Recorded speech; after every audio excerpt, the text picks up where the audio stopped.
El passat 14 de juliol, la Comissió Europea aprovava el paquet de propostes legislatives anomenat Fit for 55, que pretén donar resposta a l'objectiu de reduir les emissions de CO2 de la Unió Europea en un 55% l'any 2030.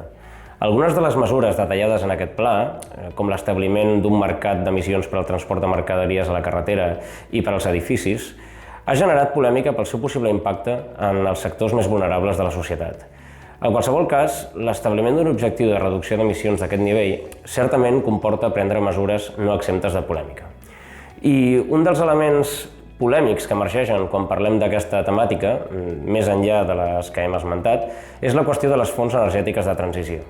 A què ens referim amb això? Doncs ens referim al fet que, tal com reconeixia la cancellera alemanya Angela Merkel el passat 21 de juliol, no és possible assolir aquests nivells de reducció d'emissions d'aquí al 2030 només amb energies renovables, prescindint al mateix temps de la producció d'energia mitjançant combustibles fòssils, carbó i l'energia nuclear. Alemanya va decidir renunciar completament a l'energia nuclear enmig de la commoció generada per l'accident provocat per un tsunami a la central japonesa de Fukushima.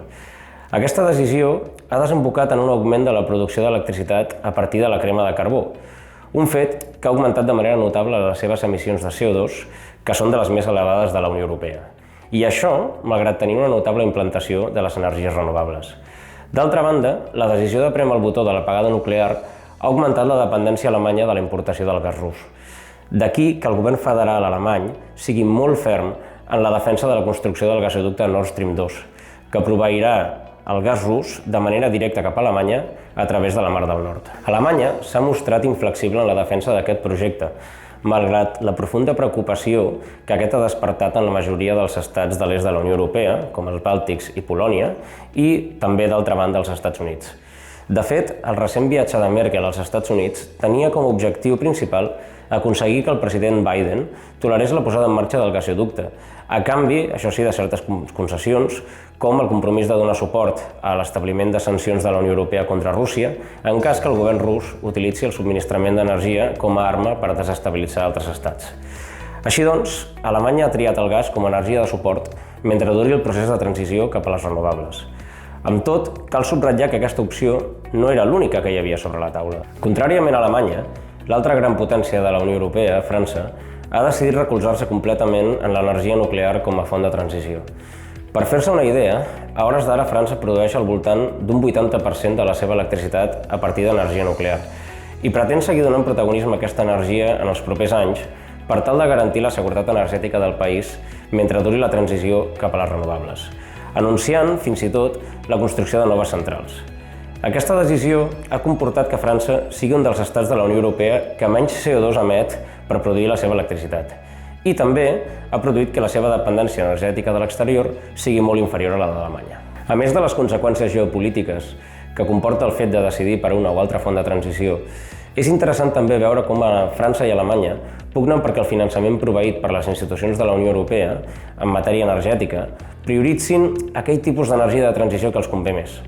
Per exemple, és remarcable com Alemanya intenta promoure que la producció d'hidrogen, que és un vector energètic fonamental per a la descarbonització de sectors molt intensos en matèria energètica, com serien la indústria o el transport, prioritzi la utilització del gas com a energia de transició en detriment de la nuclear. Aquest, de fet, és un dels múltiples casos on podem veure que els estats membres de la Unió Europea, lluny de compartir un interès comú, pugnen per utilitzar els recursos d'aquesta organització internacional de manera estratègica i en benefici del seu interès nacional.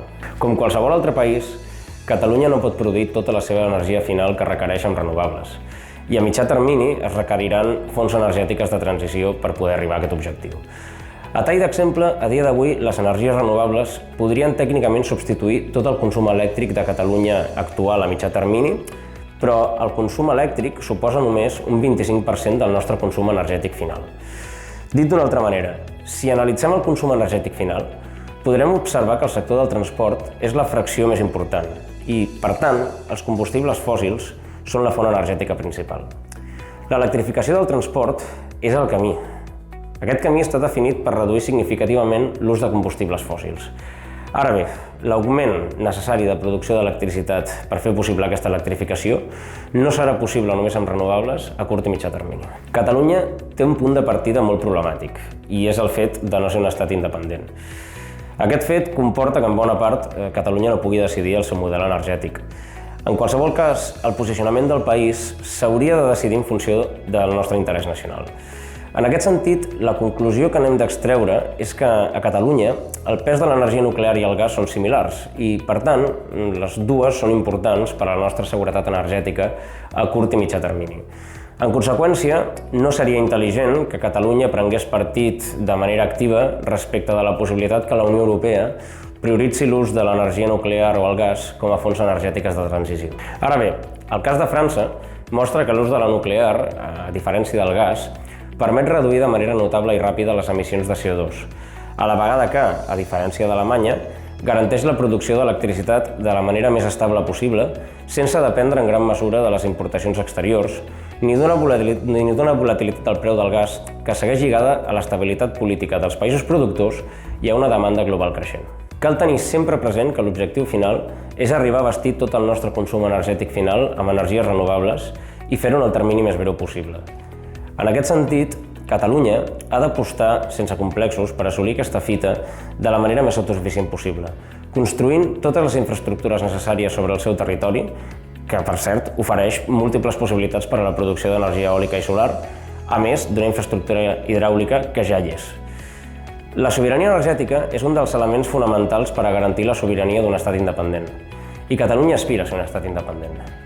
És per aquest motiu que recents decisions, com les de la moratòria sobre les renovables o plantejar-se l'externalització de la producció d'energies renovables a l'Aragó, són molt difícils d'entendre.